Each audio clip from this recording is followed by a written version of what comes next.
Hi friends, పొరిగింటి పిల్లకో రుచులు అందరూ బాగున్నారా అండి? ఈరోజు మనం టేస్టీ హెల్దీ అయిన పుదీనా కారపొడిని తయారు చేద్దాం. ముందుగా స్టవ్ వెలిగించుకొని ఒక కళాయి పెట్టుకొని ఒక 2 కట్టల పుదీనా ఆకులను ఇందులో యాడ్ చేసేసుకోవాలి. పుదీనా ఆకులను వేసి శుభ్రంగా ఫ్రై చేసుకోవాలి. మరీ డీప్ ఫ్రై చేయకండి. ఆకుల్లో ఉండే తేమ తగ్గేంత వరకు మాత్రమే ఉంచి ఆ తర్వాత ఒక ప్లేట్లో పెట్టి చల్లారనిద్దాం.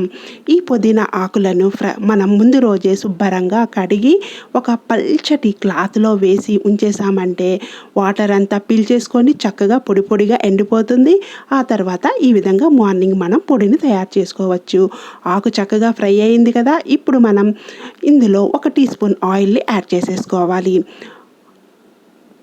టీ స్పూన్ ఆయిల్ వేసుకున్న తర్వాత ఇప్పుడు ఇందులో మనం ఒక 2 టీ స్పూన్ల పొట్టు మినప్పప్పుని యాడ్ చేద్దాం.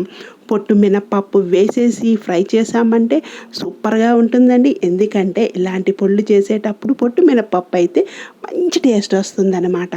ఈ విధంగా చక్కగా ఫ్రై అవ్వనివ్వాలి ఆయిల్లో. ఆ తర్వాత ఇందులో ఒక 2 టీ స్పూన్ల పచ్చి శనగపప్పుని కూడా యాడ్ చేసేద్దాం.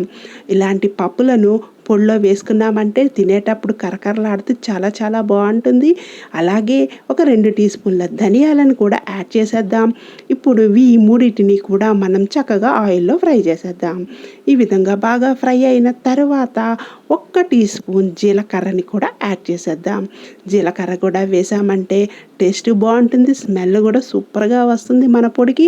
ఇలాగ పప్పులన్నీ ఫ్రై అయిపోయాయి కదా, ఇప్పుడు జీలకర్రను కూడా యాడ్ చేసేద్దాం.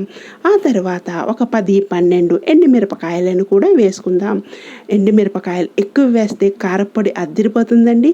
మనం ఇడ్లీకి కానీ, దోశకి కానీ, రైస్తో కానీ దేనితో తిన్నా సరే ఈ కారపొడి సూపర్గా ఉంటుంది.